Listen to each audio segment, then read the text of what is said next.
सभी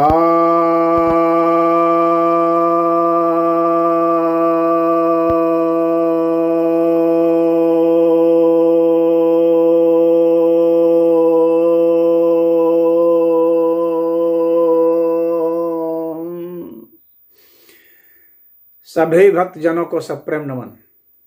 भक्तों, आज आपको मैं महर्षि पतंजलि द्वारा रचित योग सूत्र ग्रंथ के तीसरे अध्याय, जिसे विभूतिपाद भी कहा जाता है, के 37वें सूत्र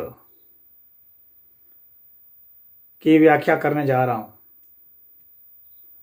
यह 37वां सूत्र कहता है, ते समाधा उपसर्गा व्युत्थाने सिद्धयः। अर्थात ते यहां पर वे जो 6 सिद्धियां थी उनके लिए आए हैं। तो कहते हैं कि वे जो 6 सिद्धियां हैं वह समाधि में पुरुष दर्शन के लिए, यानी ईश्वर के साक्षात्कार के लिए ये विघ्न है। ये जो कि व्युत्थान में सिद्धियां हैं, तो ये जो सिद्धियां हैं जो कि विक्षिप्त चित्त वालों के लिए बहुत बड़ी उपलब्धि मालूम पड़ती है, समाधि में जाकर के ईश्वर का साक्षात्कार हो जाए, उसके लिए ये बाधाएं ही हैं। ये जो 6 सिद्धियां पहले बताई गई थी, जिसमें कि आदर्श की बात थी, प्रातिभ की बात थी, श्रवण की बात थी, वेदना की बात थी, आस्वाद की बात थी, वार्ता की बात थी। तो ये जो सिद्धियां थी, ये जो 6 सिद्धियां, ये बाधाएं हैं। क्यों? क्योंकि जब व्यक्ति को सिद्धियां मिल जाती हैं तो वे क्या करते हैं, वे गौरव से भर जाते हैं, हर्ष उल्लास से भर जाते हैं और फिर उसका प्रदर्शन शुरू कर देते हैं। क्योंकि बिना प्रदर्शन के सिद्धियां का क्या मतलब? फिर तो वे उसको या तो हजम करके अपने भीतर रखे रहें, तो ऐसा तो वे कर नहीं पाते हैं, क्योंकि अहंकार ही सिद्धियों की तलाश में रहता है। तो जो हमारा सूक्ष्म अहंकार है वह सदैव गौरव मान की तलाश में रहता है, उसके माध्यम से कुछ संसाधन इकट्ठा करने की कोशिश में भी रहता है, कोई पद मिल जाए इस फिराक में भी रहता है, लोगों पर अपना प्रभुत्व जमा सकें इस फिराक में भी रहता है, अपने बड़प्पन के फिराक में रहता है। तो यह क्या है? यह हमारे अहंकार को और पुष्ट कर देता है, मजबूत कर देता है, और सदैव शुद्ध आध्यात्मिक गति के लिए हमारा अहंकार का पुष्ट होना बाधक है। अहंकार की विलीनता ही अध्यात्म में हमें आगे ले जाती है। और ये जो सिद्धियां हैं, ये हमें कुछ उपलब्धियां तो देती हैं, लेकिन ये बाधक होती है।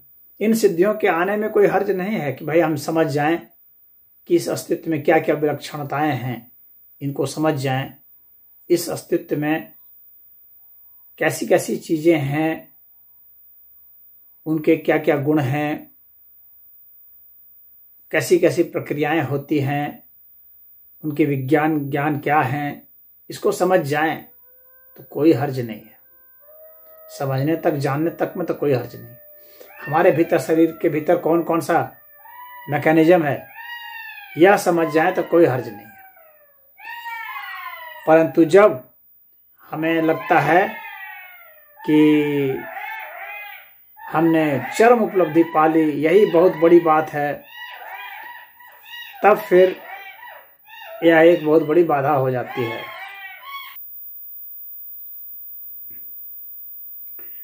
इसलिए पतंजलि जी ने स्पष्ट किया है कि किसी भी सच्चे साधक को कभी भी सिद्धियों के पीछे नहीं पड़ना चाहिए। सिद्धियां अपने आप प्रकट होंगी, आप पीछे मत पड़िए।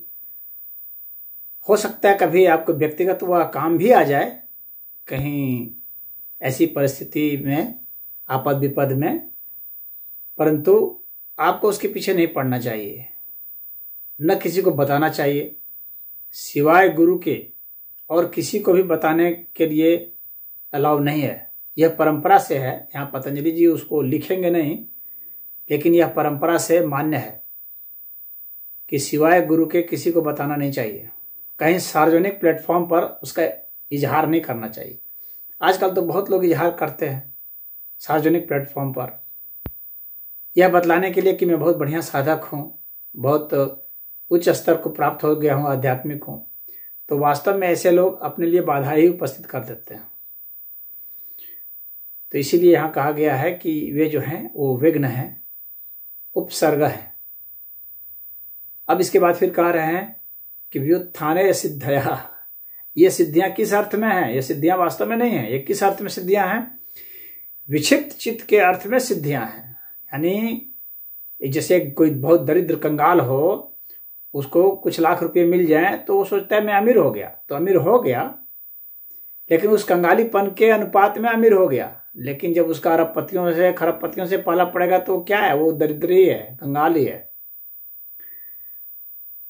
तो यदि वह समझ जाए कि मैं बहुत बड़ी उपलब्धि कर लिया हूं, बहुत अमीर हो गया हूं, तो अब उसके अमीर होने की संभावना घट जाएगी, क्योंकि उसका मस्तिष्क डोल गया, उतने ही रुपये को हजम नहीं कर पा रहा है, वह उतने ही रुपये में उच्छृंखल हो गया है। तो थोड़े से ज्ञान से कुछ लोग बहुत उच्छृंखल हो जाते हैं, थोड़ी सी कुछ प्राप्ति में बहुत समझने लगते हैं। छोटे से गांव के प्रधान बन गए तो सोचते हैं कि हम कितना महान बन गए, प्रधानमंत्री ही अपने को समझने लगते हैं, मुख्यमंत्री समझने लगते हैं। तो छोटे छोटे पदों पर इतराने वाले, उस पर गुमान करने वाले और उसके आधार पर पक्षपात करने वाले, दूसरों को सताने वाले, उत्पीड़ित करने वाले बहुत छोटी बुद्धि के लोग होते हैं। ये कभी ऊंचाई को प्राप्त नहीं करते। और ये सब जो इनका छोटपन है, यही इनके ऊपर जाने में बाधा है। यही यहाँ पतंजलि जी कहना चाहते हैं कि इसलिए आप जो है इन छोटी छोटी चीजों में मत पड़ें। वे आते हैं आने दें, जाते हैं जाने दें। आपका अपना लक्ष्य है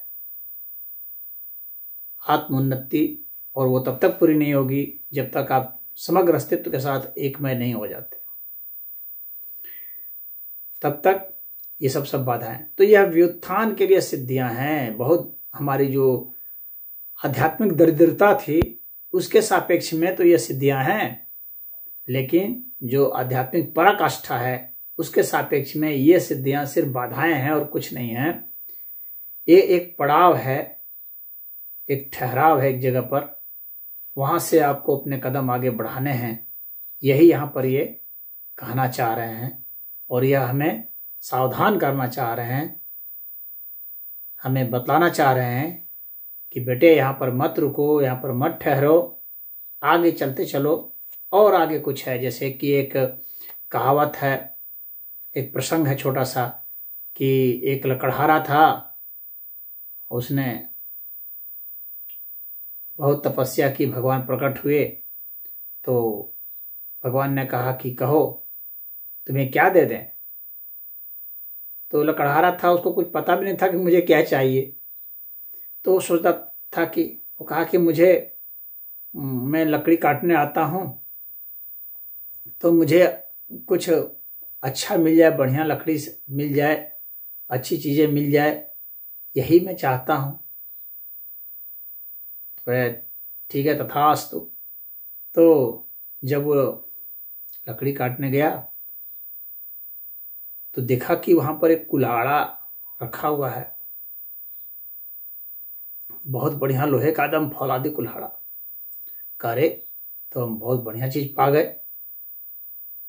तो फिर वह थोड़ा सा उसी को लेकर लकड़ी काटने लगा, उत्साहित होकर आगे थोड़ा बढ़ा तो देखा कि चांदी का कुल्हाड़ा मिल गया। तो और उत्साहित हुआ, कहा कि क्यों ना आगे चला जाए, जब आगे चलने से ही मुझे मिल रहा है। फिर आगे गया तो उसे सोने का मिल गया। कहा अरे मैं तो आगे आ गया तो और मुझे मिल रहा है, कहा क्यों ना आगे और चला जाए, क्यों यहीं रुका जाए।